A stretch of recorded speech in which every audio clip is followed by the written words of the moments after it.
But we are where we are.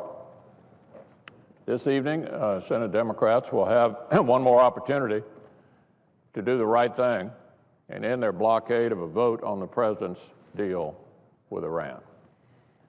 We know that a strong bipartisan majority of the Senate would vote to reject it. But Democratic leaders are determined to do anything they can to prevent that vote from happening because Democrats know the deal is indefensible on the merits. The president's Iran deal would allow the world's leading state sponsor of terrorism to retain thousands of centrifuges, to enrich uranium, to conduct a research and development program for advanced centrifuges, and to reap a multi-billion-dollar cash windfall, which would help it fund terrorist groups like Hezbollah. Here's what the Iranian defense minister said just last week. I officially declare that under no circumstances will we refrain from providing material and moral support to Hezbollah or to any other group of the resistance to the U.S. and Israel. We say this loud and clear. That's the Iranian defense minister. The assault on Israel and the assault on the U.S. continue unabated. In other words, President Obama's Iran deal would likely entrench Iran's nuclear capabilities, essentially help subsidize terrorism, and threaten Israel. For what? For what? It's not as if the Iranian regime is about to change its behavior.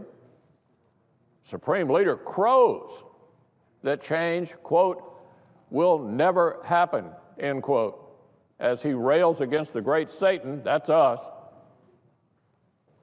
and promises Israel's demise. Now, the scary thing about this is that he's serious. He really means it. The scarier thing is that the president's deal could empower his regime. This is a gravely serious matter. The American people deserve to know where their respective senators stand on the president's deal. Democrats seem to think they can end the discussion by blocking an up or down vote, then turn around and pretend they care deeply about Israel and human rights. Well, if they vote again to deny the American people a final vote, they'll have a chance to test the theory. I will file an amendment that would prevent the president from lifting sanctions until Iran meets two simple benchmarks. It must formally recognize Israel's right to exist, and it must release the American citizens being held in Iranian custody.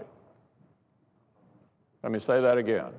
If cloture is not invoked, I will file an amendment that would prevent the president from lifting sanctions until Iran meets two simple benchmarks.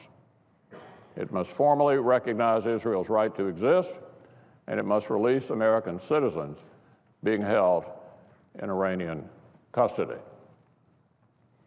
Now, the president has so far resisted linking his deal, a deal that fails to end Iran's enrichment program, while leaving it as an American-recognized nuclear threshold state, to other aspects of Iran's conduct. But linkage is appropriate. And in this negotiation, it would have been wise to have linkage.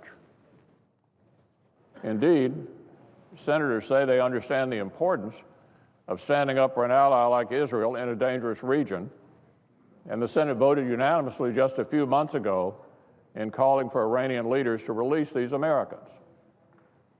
Here's what one American prisoner wrote earlier this year. This is an American prisoner in Iran wrote earlier this year. As a fellow American and combat veteran, I'm writing to bring to your attention my situation. This is a prisoner in Iran, one of ours, and that of a long list of my fellow Americans. For nearly 3.5 years, I've been falsely imprisoned and treated inhumanely. While I'm thankful that the State Department and the Obama administration has called for my release and that of my fellow Americans, there's been no serious response to this blatant and ongoing mistreatment. My strong preference is for our Democratic friends to simply allow an up or down vote on the president's Iran deal. I don't know what they're protecting him from. He's proud of this deal. As I suggested last week, he could have a ceremony down there while he vetoed the resolution of disapproval. He's convinced them to protect him from what he's bragging about. But if they're determined to make that impossible, then at the very least we should be able to provide some protection to Israel and long overdue relief to Americans who've languished in Iranian custody for years. So let me just say this, Mr. President. Either way, this debate will continue.